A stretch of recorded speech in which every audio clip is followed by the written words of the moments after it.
আজকে এখানকে যাদেরকে আনা হয়েছে তাদেরকে বারবার অ্যাড্রেস করা হচ্ছে ইয়াং লিডার্স। ইয়েস, তোমরাই আগামী দিনে জাতিকে নেতৃত্ব দেবে ইনশাআল্লাহ। আমরা সেদিন গর্বিত নাগরিক হিসাবে তোমাদের জন্য দোয়া করব বুক ভরে, আর গর্ব করে বলবো এটি আমাদের বাংলাদেশ, এরাই আমাদের সাকসেসফুল জেনারেশন। আমরা তোমাদের ভাবনাগুলো জানার জন্যেই ইতিমধ্যে জনতার ইশতেহার আমরা রিলিজ করেছি। তোমাদের ভাবনা, তোমাদের চিন্তা, প্রস্তাবনা, স্বপ্ন আমরা আমাদের ইশতেহারে তুলে ধরতে চাই। যেহেতু আমি আগেই বলেছি বাংলাদেশ তোমাদের হাতে তুলে দিতে চাই, সুতরাং যাদের হাতে বাংলাদেশ তুলে দেওয়া হবে তাদের ভাবনাকে অবশ্যই ডিউ কনসিডারেশনে নিয়ে আমাদেরকে আমাদের পরিকল্পনা তৈরি করতে হবে। তবে আমরা এইটুকু কথা দিতে চাই, আমরা মুখ দিয়ে এমন কোনো মিথ্যা আশ্বাস দিব না যেটা করার কোনো সামর্থ্য আমাদের নেই, বরঞ্চ আমাদের সামর্থ্য বিবেচনায় যেটা আমাদের পক্ষে সম্ভব আমরা জাতির কাছে সেই পরিকল্পনাই কেবল তুলে ধরবো ইনশাআল্লাহ। আজকে আমি এইখানে তোমাদেরকে শিক্ষা দেওয়ার জন্য দাঁড়াইনি, আমি দাঁড়িয়েছি এইখানে শেখার জন্য, তোমাদের কাছ থেকে শেখার জন্য, যুব মানুষের ভাবনা জানার জন্য। আজকে আরেকটি বেদনাদায়ক খবর আমরা সকলেই শুনেছি। এমন একটি বাংলাদেশের স্বপ্ন আমি বিশ্বাস করতে চাই 3 বারের প্রধানমন্ত্রী বিএনপি চেয়ারপারসন বেগম খালেদা জিয়ারও ছিল। তিনিও তার জীবনে মানুষের অধিকার এবং গণতন্ত্রের জন্য লড়াই করেছেন, অনেক লড়াই করেছেন। আজ তিনি দুনিয়া থেকে বিদায় নিয়েছেন। আমরা মহান রবের দরবারে দোয়া করি আল্লাহ তাআলা তার প্রতি রহম করুন, আল্লাহ তাআলা তাকে ক্ষমা করুন, আল্লাহ তাআলা তাকে জান্নাতের একজন অতিথি বা মেহমান হিসেবে কবুল করুন। তার পরিবারের সম্মানিত সদস্যবৃন্দ সহ তার আপনজন, প্রিয়জন এবং তার সহকর্মীদেরকে আল্লাহ তাআলা ধৈর্য ধারণ করার তৌফিক দান করুন। এই সকল লড়াই এবং সংগ্রামে নেতৃত্ব দিয়েছে যুব সমাজ, তাই যুব সমাজের প্রতি আমার স্যালিউট।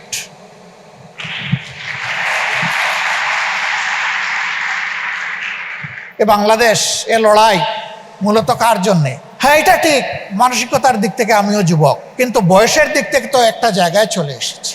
এই জীবনে তো অনেক কিছুই এই রাষ্ট্রের, এই জাতির আমরা ভোগ করেছি, কিন্তু তোমাদেরকে রেখে যাব কোথায়? তোমাদের পাটাতনটা কি হবে?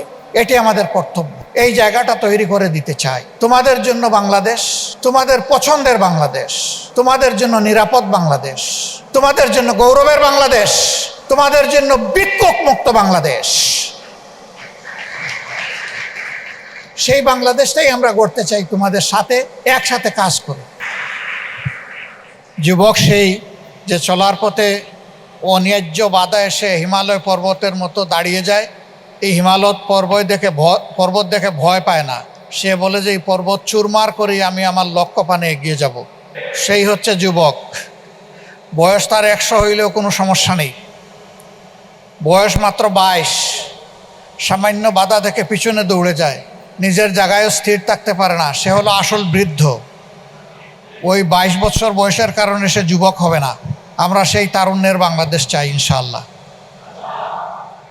আজকের এই মুহূর্তে আমি গভীর শ্রদ্ধার সাথে স্মরণ করছি 1947 সালে যে ভূখণ্ডটি আমরা পেয়েছিলাম, আজকেও সেটি আমাদের গর্বের বাংলাদেশ। সুতরাং 47 সালে লড়াই করে যারা এই ভূখণ্ডকে আমাদের জন্য নির্ধারিত করেছিলেন, আমি তাদের সকলের প্রতি গভীর শ্রদ্ধা নিবেদন করি।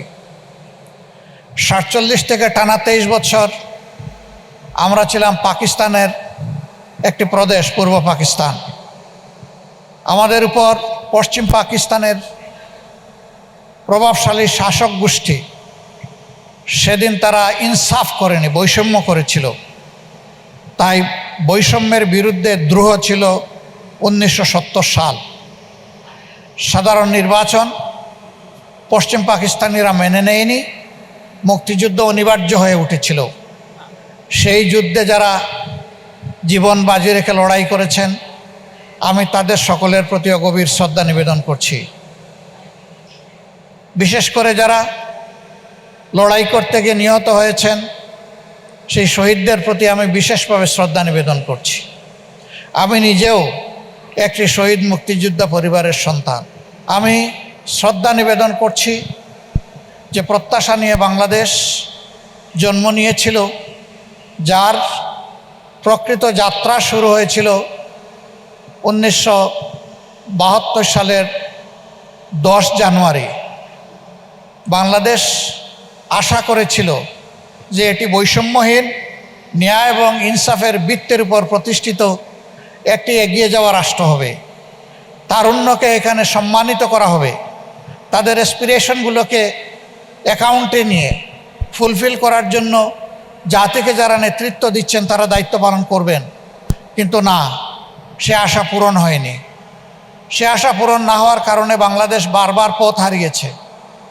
আবার সেই পথ হারা বাংলাদেশকে মূল পথে মূল ধারায় ফেরত আনার জন্য জাতির গর্বিত বীর সন্তানেরা দফায় দফায় লড়াই করেছে। এই সকল লড়াই এবং সংগ্রামে নেতৃত্ব দিয়েছে যুব সমাজ। তাই যুব সমাজের প্রতি আমার স্যালিউট।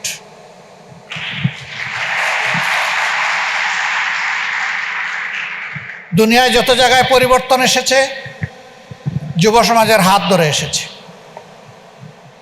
বয়স্করা পাশে থেকে শক্তি জুগিয়েছেন, তারা তাদেরকে পরামর্শ দিয়েছেন। কিন্তু অ্যাকশন যাদের দায়িত্ব ছিল, ময়দানে যারা অ্যাক্টিভিজম করেছে, তারা আসলেই যুব সমাজ। এমনকি নবীজি সাল্লাল্লাহু আলাইহি সাল্লামের কঠিন দিনের সহযোদ্ধারা, তাদের বয়স ছিল 8 বছর থেকে শুরু করে 36 বছরের ভিতরে। এই বয়সের লোকগুলাই তার সঙ্গী হয়েছিলেন জীবনের চ্যালেঞ্জ নিয়ে। বিশ্ববাসী তার সুবাদে ইনসাফ ভিত্তিক সর্বশ্রেষ্ঠ রাষ্ট্র দেখতে পেয়েছিল। বাংলাদেশের এই প্রত্যাশার অভিযাত্রায় ঘাটে ঘাটে অনেক রক্ত দিতে হয়েছে, জীবন দিতে হয়েছে। অনেক যোদ্ধাকে পঙ্গুত্ব বরণ করতে হয়েছে, যাদেরকে আমরা জিন্দা শহীদ বলে থাকি। বিশেষ করে 2009 সালের জানুয়ারি থেকে শুরু করে 2024-এর 5 আগস্ট পর্যন্ত দেশে একটি ফ্যাসিবাদী শাসন জাতির ঘাড়ে চেপে বসেছিল। রাজনৈতিক প্রতিপক্ষ ছিল তার প্রধান টার্গেট, কিন্তু কেউই সেখান থেকে রেহাই পাননি। আমরা দফায় দফায় তার প্রতিবাদ করেছি, প্রতিরোধ করার চেষ্টা করেছি, আন্দোলন করেছি, কিন্তু ফ্যাসিজমের অবসান আমরা ঘটাতে পারিনি। এখানেও যুব সমাজ জুলাইয়ের সূচনায় যে আন্দোলন দানা বেঁধে উঠেছিল একটি ন্যায্য দাবিকে কেন্দ্র করে, কোটা সংস্কারের দাবি, এটাকেও গায়ের জোরে দমানোর চেষ্টা করা হয়েছিল। যুব সমাজ ফুঁসে উঠেছিল, রাত মানে নাই, দিন মানে নাই, গড়ের সাথে কোনো সংযোগ রাখে নাই। আর সেই যুদ্ধে যুব সমাজকে মা বাবা এগিয়ে দিয়ে বলেছিল, যাও, জাতির জন্য তোমাকে উপহার দিয়ে দিলাম। সেই মা বাবাকে জানাই স্যালিউট।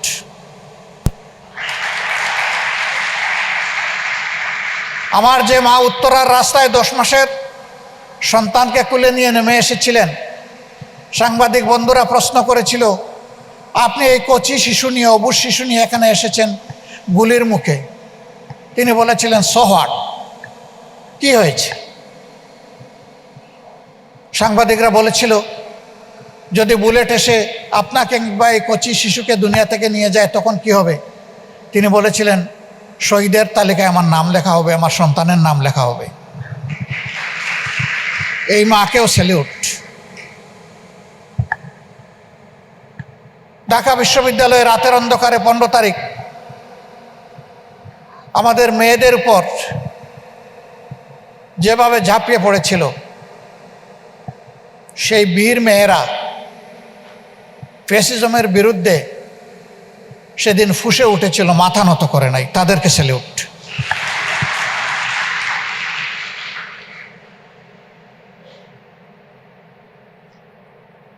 এরপরে আবু সাইদরা ডানা মেলে বুক পেতে বলেছিল, হয় আমার অধিকার দে, না হয় আমাকে গুলি দে। বুকের ভিতরে তুমুল ঝড়, বুক পেতেছি, গুলি কর। জেনে শুনে সেই গুলিকে ইনভাইট করেছিল। আবু সাইদ, তোমাকেও স্যালিউট। মুগ্ধ রাস্তায় নেমেছিল যারা ফ্যাসিজমের বিরুদ্ধে লড়াই করছে, তাদের টুটে মুখে একটু পানি তুলে দেওয়ার জন্য। সেই ইনোসেন্ট ছেলেটা শেষ পর্যন্ত তাকেও লক্ষ্যবস্তুতে পরিণত করা হলো, সেও দুনিয়া থেকে বিদায় নিল। সেও আমাদের লড়াইয়ের গর্বিত অংশীদার। মুগ্ধের মতো সকলকেই আমাদের ছেলে। রিয়া মেয়েটা তার বাবার হাত ধরে নারায়ণগঞ্জে দাঁড়িয়েছিল বাইরের দৃশ্য দেখার জন্য। রিয়াগু উপর থেকে ছোড়া, হেলিকপ্টার থেকে ছোড়া বুলেট এসে তাকে এফুড় ওফুড় করে বাপ মা থেকে বিচ্ছিন্ন করে ফেলল। আমরা তার প্রতি গভীর সমবেদনা জ্ঞাপন করছি। 5 বছরের এক শিশু বাবার হাত ধরে বলেছে, বাবা ওখানে লড়াই হচ্ছে, আমি যাব, ওখানে আমি সংগ্রামের কবিতা পাঠ করব, আমাকে নিয়ে চলো। সংগ্রামের কবিতা পাঠ করতে করতে জালিমের বুলেট এসে তাকেও দুনিয়া থেকে নিয়ে গেছে। যে বাবা তাকে হাত ধরে নিয়ে এসেছিলেন, বাবাকে এবং তার বীর সন্তানকে সেলিউ।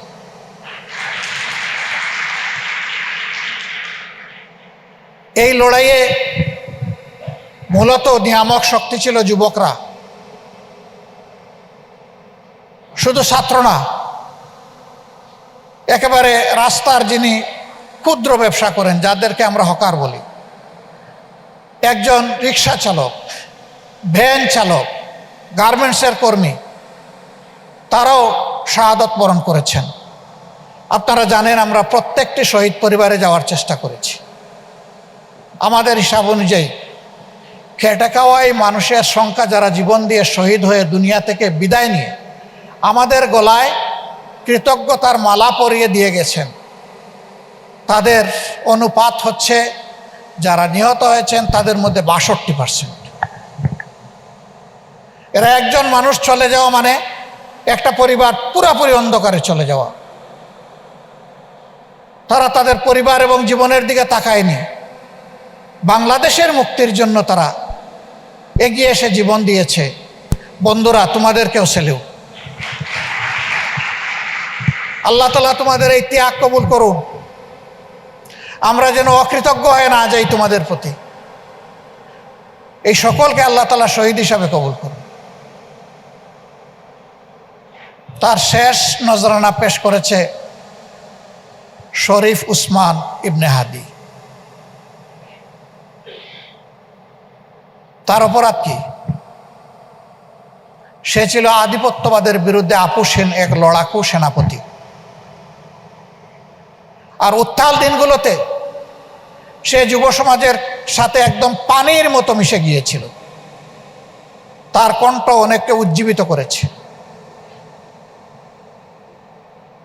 যারা মানুষের অধিকার মানুষের কাছে ফিরে যাক এটা যারা চায় না, বাংলাদেশ সম্মানের মাথা উঁচু করে দাঁড়িয়ে থাকুক এটা যারা বরদাস্ত করতে পারে না, তারাই দুনিয়া থেকে তাকে বিদায় করে দিয়েছে।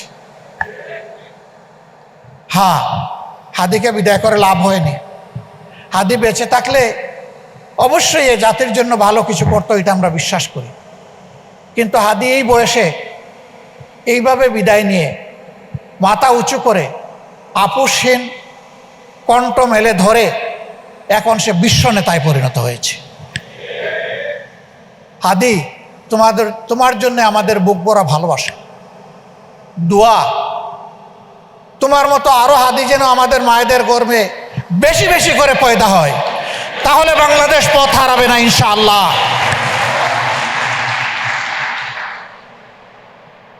আমরা সেই গর্বিত মা চাই, আর আমরা সেই বীর হাদি চাই।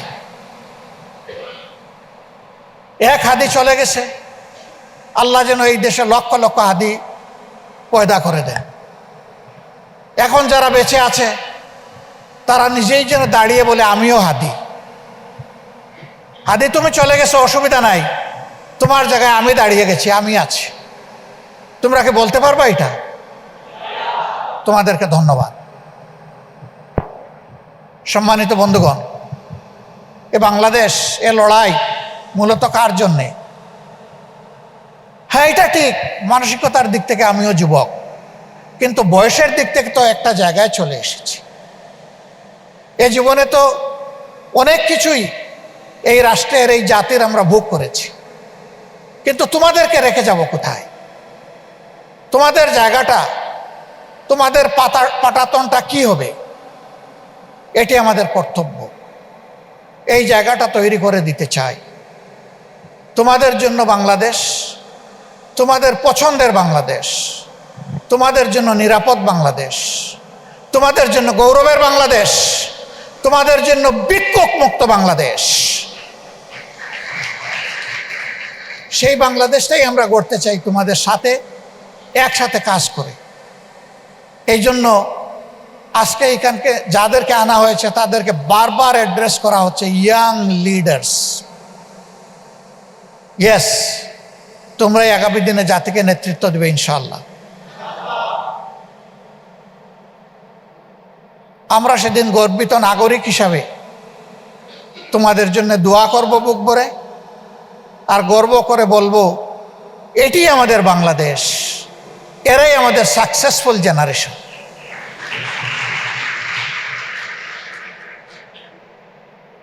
আজকে আরেকটি বেদনাদায়ক খবর আমরা সকলেই শুনেছি। এমন একটি বাংলাদেশের স্বপ্ন আমি বিশ্বাস করতে চাই। 3 বারের প্রধানমন্ত্রী, বিএনপি চেয়ারপারসন বেগম খালেদা জিয়ারও ছিল। তিনিও তার জীবনে মানুষের অধিকার এবং গণতন্ত্রের জন্য লড়াই করেছেন, অনেক লড়াই করেছেন। আজ তিনি দুনিয়া থেকে বিদায় নিয়েছেন। আমরা মহান রবের দরবারে দোয়া করি, আল্লাহ তাআলা তার প্রতি রহম করুন, আল্লাহ তাআলা তাকে ক্ষমা করুন, আল্লাহ তাআলা তাকে জান্নাতের একজন অতিথি বা মেহমান হিসেবে কবুল করুন। তার পরিবারের সম্মানিত সদস্যবৃন্দ সহ তার আপনজন, প্রিয়জন এবং তার সহকর্মীদেরকে আল্লাহ তাআলা ধৈর্য ধারণ করার তৌফিক দান করুন। প্রিয় বন্ধু সমাজ, আমরা তোমাদের ভাবনাগুলো জানার জন্যেই ইতিমধ্যে জনতার ইশতেহার আমরা রিলিজ করেছি। তোমাদের ভাবনা, তোমাদের চিন্তা, প্রস্তাবনা, স্বপ্ন আমরা আমাদের ইশতেহারে তুলে ধরতে চাই। যেহেতু আমি আগেই বলেছি বাংলাদেশ তোমাদের হাতে তুলে দিতে চাই, সুতরাং যাদের হাতে বাংলাদেশ তুলে দেওয়া হবে তাদের ভাবনাকে অবশ্যই ডিউ কনসিডারেশনে নিয়ে আমাদেরকে আমাদের পরিকল্পনা তৈরি করতে হবে। আমরা ধাপে ধাপে সেই পরিকল্পনার দিকেই আগাচ্ছি। আজকের পরিকল্পনা আগামীকালের বাস্তব কর্মসূচি হবে ইনশাআল্লাহ। তবে আমরা এইটুকু কথা দিতে চাই, আমরা মুখ দিয়ে এমন কোনো মিথ্যা আশ্বাস দিব না যেটা করার কোনো সামর্থ্য আমাদের নেই। বরঞ্চ আমাদের সামর্থ্য বিবেচনায় যেটা আমাদের পক্ষে সম্ভব আমরা জাতির কাছে সেই পরিকল্পনাই কেবল তুলে ধরব ইনশাআল্লাহ। এবং আমরা বিশ্বাস করি আল্লাহ তাআলার রহমত আর প্রিয় জাতির সহযোগিতা পেলে তা বাস্তবায়ন হবে। ওটা শুধু আশ্বাস আর পরিকল্পনায় আটকে থাকবে না ইনশাআল্লাহ। তোমাদের বিচিত্র জিজ্ঞাসাগুলো আজকে শুনব, জিজ্ঞাসার ভিতরেই আমরা অনেক কিছু পেয়ে যাব। আজকে আমি এইখানে তোমাদেরকে শিক্ষা দেওয়ার জন্য দাঁড়াইনি, আমি দাঁড়িয়েছি এইখানে শেখার জন্য, তোমাদের কাছ থেকে শেখার জন্য, যুব মানুষের ভাবনা জানার জন্য। এবং এভরিহোয়ার আমি আমার নিজেকে একজন লার্নার হিসাবে দেখতে চাই। আজকেও আমি এখান থেকে শিখব, জাতির জন্য শিখব, আমার জন্য শিখব। আমি আশা করব খোলামেলা প্রশ্ন হবে, আর আমিও আমার দিক থেকে যেটুকু বুঝি সেইটা খুলেই তোমাদেরকে বলবো ইনশাআল্লাহ। আজকের এই আয়োজনে যারা শরিক হয়েছেন, সাড়া দিয়েছেন, এখানে যারা উপস্থিত, অনলাইনে যারা কানেক্টেড, যারা রেজিস্ট্রেশন করেছেন, যারা এই আয়োজনে আমাদেরকে সার্বিক সহায়তা দিয়েছেন, এই আয়োজনকে যারা অর্গানাইজ করেছেন, আমি আমার পক্ষ থেকে তাদের সকলকে গভীর কৃতজ্ঞতা এবং আন্তরিক মোবারকবাদ জ্ঞাপন করছি। সত্যি আজকে যুবক বন্ধুদের, ভাই এবং বোনদের এখানকার উপস্থিতি আমাদেরকে দারুণভাবে আলোড়িত করেছে। আমি সংক্ষেপে বলবো, আই এম ইমপ্রেসড।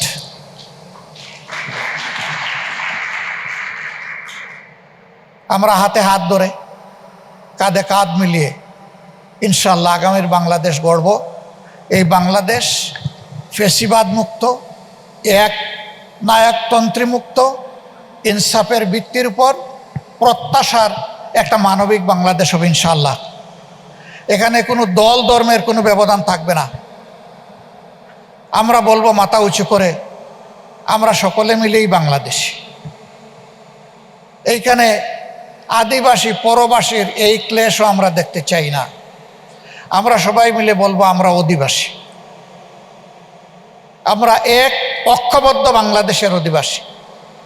আমরা প্রত্যাশার পথে এগিয়ে যাওয়া দৃঢ় প্রতিজ্ঞ একটি বাংলাদেশ। আমরা সেই আওয়াজ একই সাথে সব কণ্ঠ মিলিয়ে তুলব ইনশাআল্লাহ। এটি জাতীয় ঐক্য হবে আল্লাহ চাইলে। সবাইকে ধন্যবাদ, অনেক ধন্যবাদ। বাকি সেশন আন্তরিকভাবে অংশগ্রহণ এবং সহযোগিতা করার জন্য অগ্রিম আহ্বান জানিয়ে আপাতত আমার কথাগুলো এখানে রাখলাম। আসসালামু আলাইকুম ওয়া রাহমাতুল্লাহ।